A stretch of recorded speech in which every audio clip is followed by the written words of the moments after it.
are the ways in which we can build this EI muscle? I'm going to call just that rather than strategies, right? And generally, what can come in our way? Just help us through that, whether you're talking about young Gen Zs or even an experienced leader, right? Uh, you do a lot of work, right? How do we build and become better at it? And what can come in our way? Mm. Yeah, yeah. So, coming to the Gen Z, we can address that and then go more general. So, that I want everything today.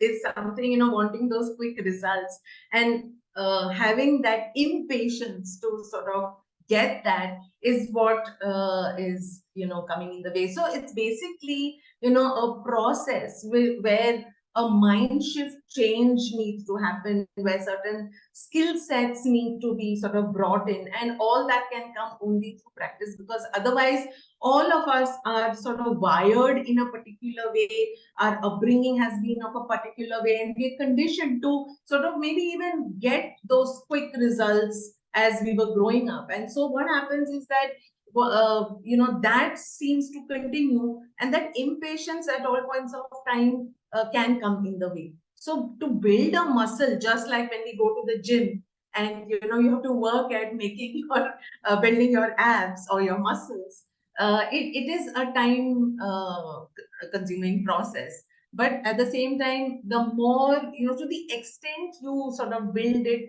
you begin to understand why you are reacting in certain ways, why others are reacting in certain ways. And the entire process becomes very, very satisfying.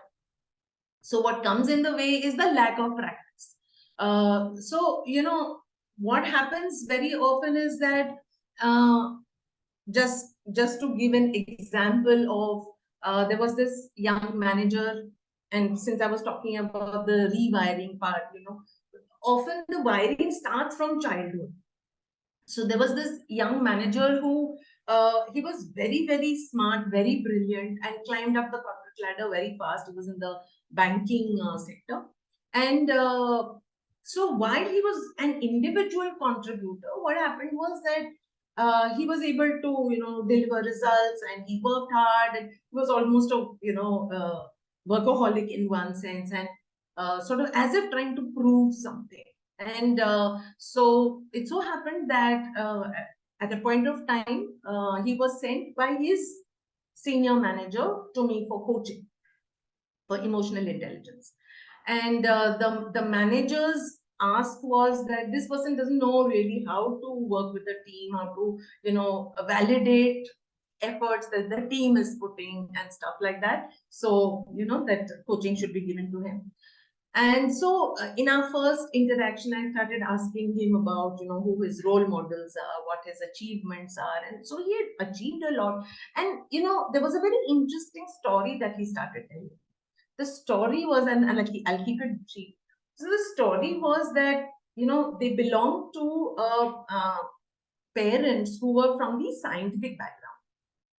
And, so their friends who came over, and parents' friends who came over were, scientists. Parents wrote in science journals. So, they were like constantly surrounded by science. Now, there were two brothers, this boy and his younger brother. And so he was the elder one. And, as he grew up, parents used to speak that, okay, so our boys are also going to sort of follow that same sort of trajectory. And it so happened that this boy, as he sort of came to the 10th, and brilliant person, got, flying percentages, something like 98% and all. And parents were very happy. At the same time, this boy started realizing that he was not really interested in science. And now came sort of the, pressure of how do I tell this to my parents? And, so of course he looked for an opportunity, and one day approached his mother, and mother, said, okay, let me speak to your father and stuff like that. And they finally sort of came to a conclusion that it's okay. He wants to pursue commerce. It's okay, let him pursue. Now, the thing is that as he had to, as he started pursuing that, understanding balance sheets and those aspects were quite difficult for him.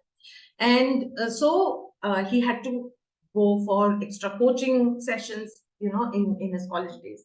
Now, there was one sort of a belief that played a very important role in the family, and it was often spoken about, that people who go for coaching are a little, less sort of capable.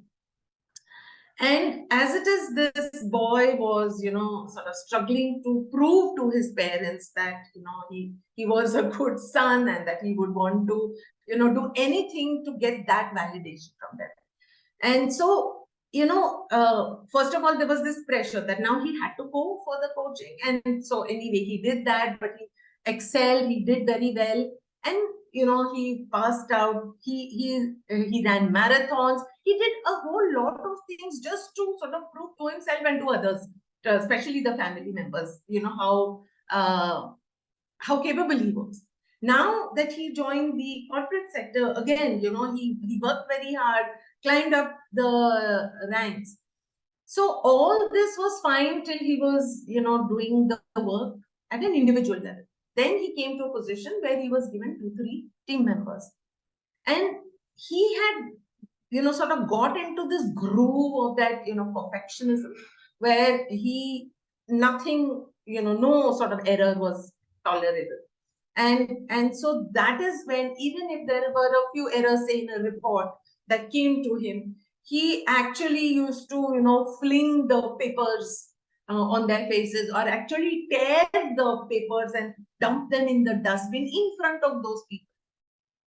And that is when, the manager said, no, this is not. And his team members started saying that, put us in any other team. We don't want to work with a person like this. Wow.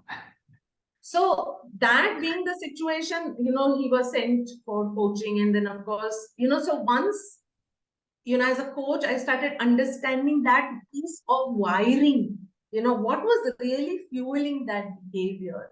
Then we sort of, helped him to become a little more aware of, first of all, that wiring, that, okay, this is what's happening to me. What are my triggers? Why do I get, so upset? And then why is it that I'm not able to communicate with people in a sort of a respectful manner, in an empathetic manner? So, again, if we look at, the 4 quadrants, to be aware, to regulate how you speak with people using your skills of influence, assertiveness, things like that. So those are elements that really help him to sort of, regulate or moderate his, expressions. And sort of his manager said that he was sort of showing signs where he was getting much better at dealing with his team members.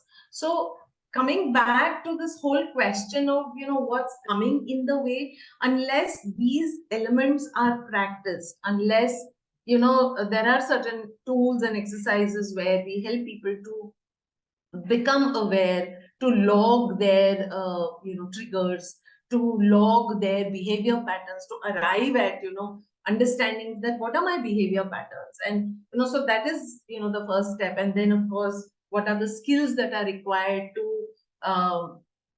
overcome those disruptive behavior patterns. So that is something that requires a lot of patience. And many times, people don't have that patience, because that, that wanting those quick fixes and wanting quick solutions to whatever is happening.